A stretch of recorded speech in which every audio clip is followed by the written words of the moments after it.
Hello दोस्तों, कैसे हो? हाल चाल तुम्हारे बढ़िया ही होंगे। पर क्योंकि आजकल ना मैं सो रहा था, क्योंकि एनिमे अब इतना ज़्यादा पॉपुलर हो चुका है कि मतलब लोग चाहते हैं देखना कि हम भी देखें, हम भी करें एनिमे देखना स्टार्ट।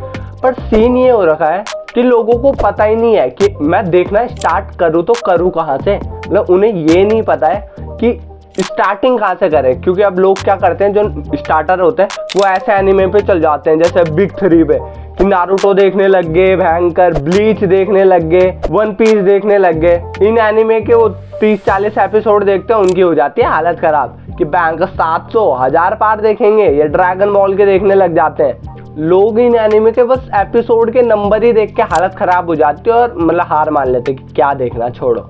लोगों को ये समझ नहीं आ पाता कि वो कौन सा एनिमे से स्टार्ट करे जो बहुत हद बड़ा भी ना हो और उनका मतलब इंटरेस्ट जमा रहे जितने देर वो देखें। नॉर्मल सी बात, उन्हें एक एनिमे बिगनर्स गाइड चाहिए।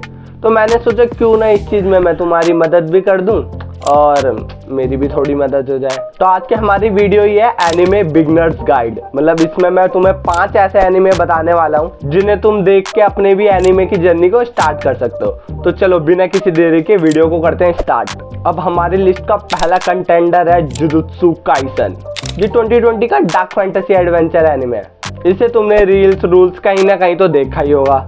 इसके अब तक 2 सीजन आ चुके हैं जिसमें मतलब टोटल 47 एपिसोड्स है और एक मूवी भी है जो तुम्हें पहले सीजन के बाद देखनी होगी, जीरो नाम से, जिसके बाद तुम्हें फिर सेकंड सीजन देखना है। तो सिंपल सी बात है, बहुत बड़ा तो ये एनिमे है नहीं।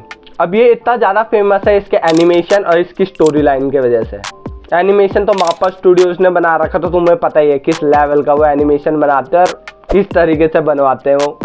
इसका प्लॉट कुछ इस तरीके से है, जो मतलब इनका वर्ड है उसमें कर्सेस भी रहते हैं और ये कर्सेस इंसान से मतलब चिपक गए तो उन्हें मतलब बर्बाद ही कर देते हैं। और ये कर्सेस मतलब नेगेटिव एनर्जी से अट्रैक्ट होते हैं। मतलब कोई भी डिप्रेशन या सैडनेस जैसी स्टेट में तो वो उनसे ज़्यादा अट्रैक्ट होंगे क्योंकि नेगेटिव से होते हैं ना। तो इन कर्सेस को हटाने के लिए है इनकी दुनिया में मतलब सॉर्सरर्स। इन सॉर्सरर्स का ये काम है कि ये सुपर नेचुरल पावर से जो मतलब लिविंग बीइंग से निकलती है उसकी मदद से ये कर्सेस को मारते हैं। अब सीन क्या होता है, जो इसमें हमारा मेन कैरेक्टर है यूजी तदोरी, मतलब हाई स्कूल का लड़का है, विच इज ऑब्वियस। वो देखता है कि एक मॉन्स्टर एक लड़के को मतलब मारने वाला है। मतलब वो मॉन्स्टर एक कर्स ही था। जो वो लड़का था वो है मैगमी, जो एक सॉर्सरर है जो मतलब उसे एलिमिनेट करने आ रखा था। और उस कर्स के पास एक फिंगर है, वो फिंगर है सुकुना की, मतलब जो इनकी पूरी दुनिया का ना सबसे पावरफुल कर्स, डीमन लॉर्ड समझ लो तुम उसे। और उसकी फिंगर जिस भी कर्स पे होगी तो वो भी और भी ज्यादा पावरफुल बन जाएगा। मतलब सिंपल सी बात है, मैगमी उससे वो फिंगर छीनने आ रखा था, तो वो छीन तो पा नहीं रहा था, पर तभी यूजी मतलब भाग के आता और वो उस फिंगर को निगल लेता है, जिसकी वजह से सुकुना का सारा कर्स यूजी में जा चुका है। मतलब उसकी बॉडी अब सुकुना का होस्ट बन चुकी है। पर इंटरेस्टिंग बात ये होती है कि यूजी सुकुना को अपनी बॉडी पे कंट्रोल नहीं दे रहा था वाइल यूजिंग इट्स पावर। मतलब उसकी पावर वो यूज कर रहा था सुकुना की, पर वो उसे अपनी बॉडी पे कंट्रोल नहीं होने दे रहा था। गजब टूबीबाज आदमी। जिसके बाद मतलब जो सॉर्सरर की टीम रहती है, मतलब जो भी ग्रुप रहता है, वो डिसाइड करते हैं कि वो यूजी की मदद से जितने भी सुकुना की फिंगर्स है वो मतलब इकट्ठा करवाएंगे, जिसकी वजह से वो सुकुना को मतलब लास्ट में मार पाए। ये मतलब बेसिक प्लॉट है इसका। पर इसमें जो भी है ना एकदम तोड़ू फोड़ू। एक्शन ले लो, स्टोरी लाइन ले लो, मतलब इतनी सिंपल नहीं है, आगे तो बहुत कुछ होने वाला है स्टोरी लाइन में। इसके गाने ले लो, इसके कैरेक्टर्स ले लो, जो तुम सोच सकते हो ना, जो भी सब कुछ है इस एनीमे पे। जब तक इसके 2025 में 3rd सीजन नहीं आता तब तक तुम इसके जो पुराने 2 सीजन है उन्हें पक्का चेकआउट करना, इंक्लूडिंग मूवी। हमारे लिस्ट के सेकंड एनिमे का नाम है डेथ नोट। ये 2006 का थ्रिलर एनिमे है। अब वैसे तो मुझे नहीं लगता कि इसे कोई ना जानता हो, सभी जानते हैं डेथ नोट यार। बस जिसे नहीं पता, ये आज तक का ग्रेटेस्ट थ्रिलर एनिमे एवर है। इसे मैड हाउस ने बना रखा था, एनिमेशन भी कमाल है। अब मैं सीधे इसके प्लॉट पे आ जाता हूँ। जिसने नहीं पता है, मतलब पता तो होगा ही, पर जिसे नहीं पता है, I never said thank you.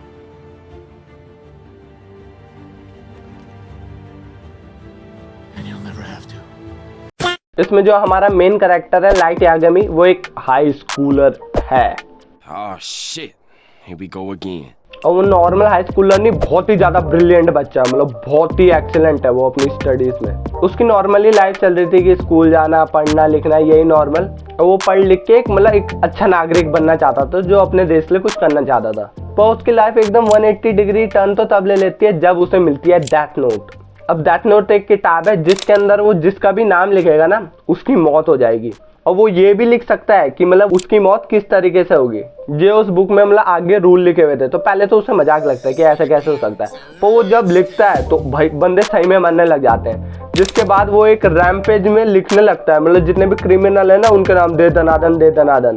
पर अब जब इतने सारे क्रिमिनल एक साथ मरने लग गए तो मतलब पुलिस को भी लग जाता है ना कि भयंकर की ये कोई मार ही रहा है, इसके पीछे किसी का हाथ ही है। तो मतलब पूरी पुलिस डिटेक्टिव्स पूरे मतलब पीछे लग चुके हैं उस अननोन आइडेंटिटी के पीछे जो इन क्रिमिनल्स को ऐसे मार रहा है, क्योंकि ऐसे मारना भी तो सही नहीं है ना कि दे दनादन तुम सीधे खत्म करने लग जाओ।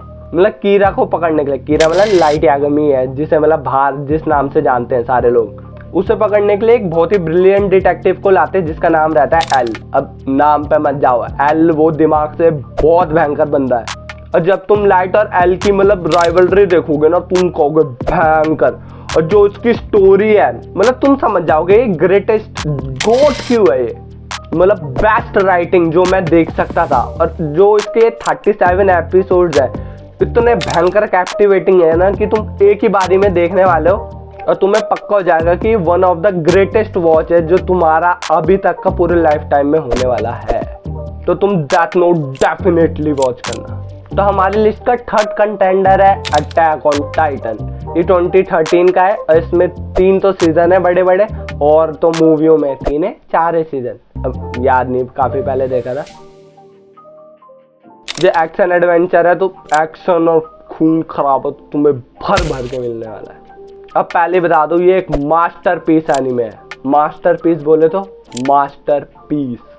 अब इस एनिमे को गोड बनाता है इसके कैरेक्टर, इसकी स्टोरी, इसका एनिमेशन जो मापा विट स्टूडियोज ने कर रखा, तो एनिमेशन लेवल गॉड टियर तो है ही।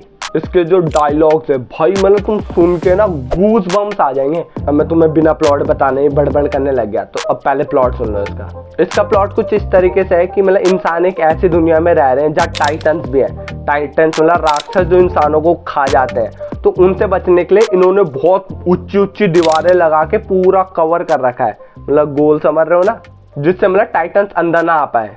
इसमें हमारा मेन कैरेक्टर है एरन येगर, जो विटनेस करता है कोलोसल टाइटन को उनकी पूरी वॉल तोड़ते हुए और पूरी टाइटन्स की सेना उनके मतलब जो गांव है उसमें घुसते हुए, और जो भी उन टाइटन्स के सामने आए उन्हें खा के मारते हुए। और इतना ही नहीं, उसी अटैक में उसकी मम्मी को भी मतलब एक टाइटन जब वो फंस जाती है मलबे में उठाता है और उसके सामने खा जाता है। और ये सब देखने के बाद वो पूरा टूट जाता है और वो कसम खाता है कि उसने मतलब इन्हें जिंदा नहीं छोड़ना। वो चाहता है कि वो पूरी दुनिया से टाइटन्स का नामो निशान मिटा दे। जिसके बाद जो भी सर्वाइवर्स बचते हैं ना वो एक मिलिट्री टाइप की बनाते हैं जो स्पेशली टाइटन्स को मारने के लिए बनी है, तो उसी में एरन भी हो जाता है ज्वाइन। तो यहाँ से मतलब एरन की रिवेंज स्टोरी शुरू होती है कि टाइटन्स को खत्म करना। पर जब तुम इस एनिमे का एंड देखोगे ना तो तुम कहोगे भाई क्या जर्नी थी है, कहाँ से स्टोरी कहाँ पहुंच गई, और मतलब कॉम्प्लेक्स के साथ इतनी कमाल है ना, मतलब है कॉम्प्लेक्स है स्टोरी, ध्यान से देखना पड़ेगा तुम्हें। पर जैसे जैसे जैसे जैसे चीजें तुम्हारे सामने आती रहेगी और तुम्हें धीरे धीरे धीरे समझ आएगा ना, तुम कहोगे भाई क्या चीज दिखाई है तूने, मतलब मैंने क्या दिखाई, जिन्होंने बनाई, पर क्या बनाया है, वाह। इस एनिमे के कुछ ऐसे मूवमेंट्स आएंगे ना कि तुम रो पड़ोगे, और ऐसे भी आएंगे जिसमें मतलब तुम फील कर पाओगे कि भयंकर क्या इमोशन तुम्हें फील हो रहा है। मतलब मैं तुम्हें वो वर्ड से नहीं बता सकता, पर जब तुम देखोगे तब तुम खुद एक्सपीरियंस करोगे। मतलब मैं जब भी सोचता हूँ ना जो लेवाई वर्सेस बीस्ट टाइटन की मतलब फाइट भयंकर, तो ये तो मस्ट वॉच एनिमे है। दोस्तों हम पहुंच गए हमारे लिस्ट के 4th एनिमे पे, और इसका नाम है माई ड्रेस अप डार्लिंग। ये एक रोमांस एनिमे है, क्योंकि मैंने सोचा कुछ रोमांटिक जैसा भी हो जाए कुछ। ये 2022 का है और इसमें बस 12 एपिसोड है। क्यों है इसमें बस 12 एपिसोड, भयंकर की। मैं तो चाहता था इसमें 40 हो 50 हो, मतलब इतना ज़्यादा अच्छा लगता है ना मुझे। मतलब मेरा आज तक के देखे हुए बेस्ट रोमांस एनिमे है ये मेरा। अब मैं बस वाई कर रहा हूँ, पहले तुम्हें इसका मतलब मेन प्लॉट बताता हूँ। इसमें जो हमारा मेन कैरेक्टर है वाकाना गोजो, वो बहुत ही लोनर सा बंदा है और उसका एक ही इंटरेस्ट है डॉल्स बनाना, मतलब जो ट्रेडिशनल डॉल्स रहती है ना जापानीज, उन्हें बनाना, उनके कपड़े बनाना, यही उसका पैशन है जो उसके दादाजी भी करते हैं, और इसका भी यही मकसद है कि उसे भी एक डॉल आर्टिशियन बनना है। तो एकदम चुप सा बंदा है, किसी से बात नहीं करता। पर इस स्टोरी में इंटरेस्टिंग टर्न तब आता है जब मारिन कितागावा, जो इसकी क्लास की क्या पूरे स्कूल की सबसे फेमस लड़की है, वो इसके पास आती है और इसकी हेल्प मांगती है क्योंकि उसे मतलब एक ड्रेस मंगानी थी। क्यों? क्योंकि उसकी सीक्रेट हॉबी है कॉस्प्ले करना। अब क्योंकि ये इतना लोनर बंदा था और कोई इससे आके मदद मांगता है तो ये ना नहीं कर पाता। तो यहाँ से मतलब इनकी लव स्टोरी की शुरुआत होती है।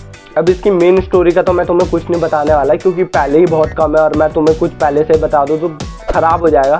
इसकी स्टोरी बहुत ही ज़्यादा होलसम है, मतलब जब तुम देखोगे तो बहुत ही खुश हो जाओगे और साथ में अच्छी भी। तो घर वालों के सामने बैठ के बड़े टीवी में देखोगे तो इतने डंडे खाओगे कि याद रखोगे। जो इस एनिमे को फर्स्ट टाइम देख के जो फील मुझे आई थी ना, मतलब वो फीलिंग फिर से कोई फील नहीं कर सकता। मतलब जब तुम भी देखोगे तो तुम समझ पाओगे कि मैं क्या कह रहा हूँ। बहुत अच्छा है। इसका सेकंड सीजन 2025 के मतलब लास्ट में आने वाला है, तो उसके लिए तो मैं इतना बेचैन हूँ ना कि आ जाए बस। ओह गॉड, एक बार दिला दे। इतना फेवरेट है ये मेरा, तो इसलिए तुम भी देखोगे, इसलिए मेरी ये एडवाइस मानो और प्लीज देखने। तो दोस्तों आगे हम हमारे लिस्ट के 5th और लास्ट एनिमे पे, जिसका नाम है टोक्यो गूल, जो 2014 का हॉरर एनिमे है। इसके 2 सीजन है। अब मैं भी कंफ्यूज हूँ कि 2 है 3 है। मेन जो पहली स्टोरी के हैं वो 2 या 3 ही है मेरे हिसाब से, और वही मैंने देखे और मैं रिकमेंड करूँगा वही देखना। उसके आगे के तो ऐसे ही है। इसे मापा स्टूडियोज ने एनिमेट कर रखा है, तो क्वालिटी एकदम टॉप नॉच है। अब इसका प्लॉट कुछ इस तरीके से है, जो इनकी सोसाइटी है इसमें ह्यूमंस और गूल एक साथ रहते हैं। अब गूल क्या है? जो दिखते एकदम इंसानों के तरह ही है, बस एक इनमें फ़र्क है कि ये इंसान का फ्लैश खाते हैं। जी हाँ, मतलब ये मैन ईटर्स है विद सुपर ह्यूमन स्ट्रेंथ, मतलब बहुत ताकतवर है। इनके हाथ में आ गया इंसान तो खत्म ही है। और ये इंसान से दिखने में इंडिस्टिंग्विशेबल है, मतलब एकदम सेम, कुछ अलग नहीं है इनमें। अब स्टोरी में क्या होता है, जो हमारा मेन कैरेक्टर है कैनेकी, वो एक बहुत ही सुंदर लड़की के साथ डेट पे जाता है जिसका नाम रहता है राइजे। तो कैनेकी तो प्यार की वजह से जाता है, पर राइजे जा रखी रहती है कैनेकी को खाने के लिए, क्योंकि वो एक गूल रहती है। अब इनके वर्ड में मतलब स्पेशल फोर्स टाइप की है, पुलिस टाइप की, जो मतलब इन गूल्स को मारने का काम करते हैं। तो मतलब उन्होंने पहले ही बता रखा था कि किसी भी अनजान व्यक्ति के साथ ऐसे सुनसान जगह पे नहीं जाना। पर हमारा बेचारा कैनेकी प्यार में इतना अंधा रखा था कि वो उसके साथ चल जाता है एक सुनसान जगह में, जहाँ वो उसे एक अच्छी खासी लव बाइट देती है। पर किसी वजह से कैनेकी बच जाता है। पर लेटर ऑन कैनेकी को पता चलता है कि उसे क्रेविंग्स हो रही है ह्यूमन फ्लैश की, जिसके बाद उसे पता चलता है वो हाफ ह्यूमन हाफ गूल बन चुका है। और अगर लोगों को पता चल गया कि कैनेकी हाफ गूल है तो वो तो गया, मतलब फोर्सेस ने पकड़ लिया तो ख़त्म ही करते हैं, वो गूल को नहीं छोड़ते। तो मतलब कैनेकी फरार है क्योंकि वो बचना चाहता है ना, पता चल गया तो गया वो। फिर लेटर ऑन वो ऐसी कम्युनिटी से मिलता है जो मतलब गूल्स की जिन पे पावर भी है और वो गंदे गूल्स को मारते हैं। तो यहाँ से कैनेकी की जर्नी उनके साथ काम करने की होती है स्टार्ट। अब आगे क्या होता है उसकी जर्नी में ये तो तुम्हें ही देख के पता चलेगा। वो भाई टॉप नॉच एनीमे है। इसके फाइटिंग सीक्वेंस कमाल, इसकी स्टोरी लाइन कमाल, इसका एनिमेशन तो तुम्हें मैंने बता ही दिया, मतलब सब बढ़िया है एनीमे में। आगे मैं इसके बारे में और कुछ नहीं बताऊंगा क्योंकि तुम्हारा एक्सपीरियंस कुछ ख़राब नहीं करेंगे अब। तो जाओ और इसे भी चेकआउट करना, बस देख लेना कि सही वाले ही सीज़न देखो, वरना बेकार देखोगे तो तुम्हारा मूड ख़राब हो जाएगा। तो दोस्तों यहीं पे हमारी एनीमे बिगनर्स गाइड की लिस्ट हो चुकी है ख़त्म। कैसी लगी मेरी ये लिस्ट तुम्हें कमेंट सेक्शन में ज़रूर बताना, और इसी लिस्ट का सेकंड पार्ट चाहिए तो वो भी तुम मुझे बता सकते हो। तो इस वीडियो के लिए इतना ही। कोशिश करूँगा कि ये वीडियो जल्दी से जल्दी डालूँ, बना तो दी, चाहता हूँ कि यार रात तक एडिट करके डाल दूँ अगर हो पाया तो तब तक ले इतना ही। मिलते हैं अगली वीडियो में, तब तक ले tata bye bye see you. और तुम नहीं चाहते कि कोई अपनी डेथ नोट पे तुम्हारा नाम लिखे तो सब्सक्राइब।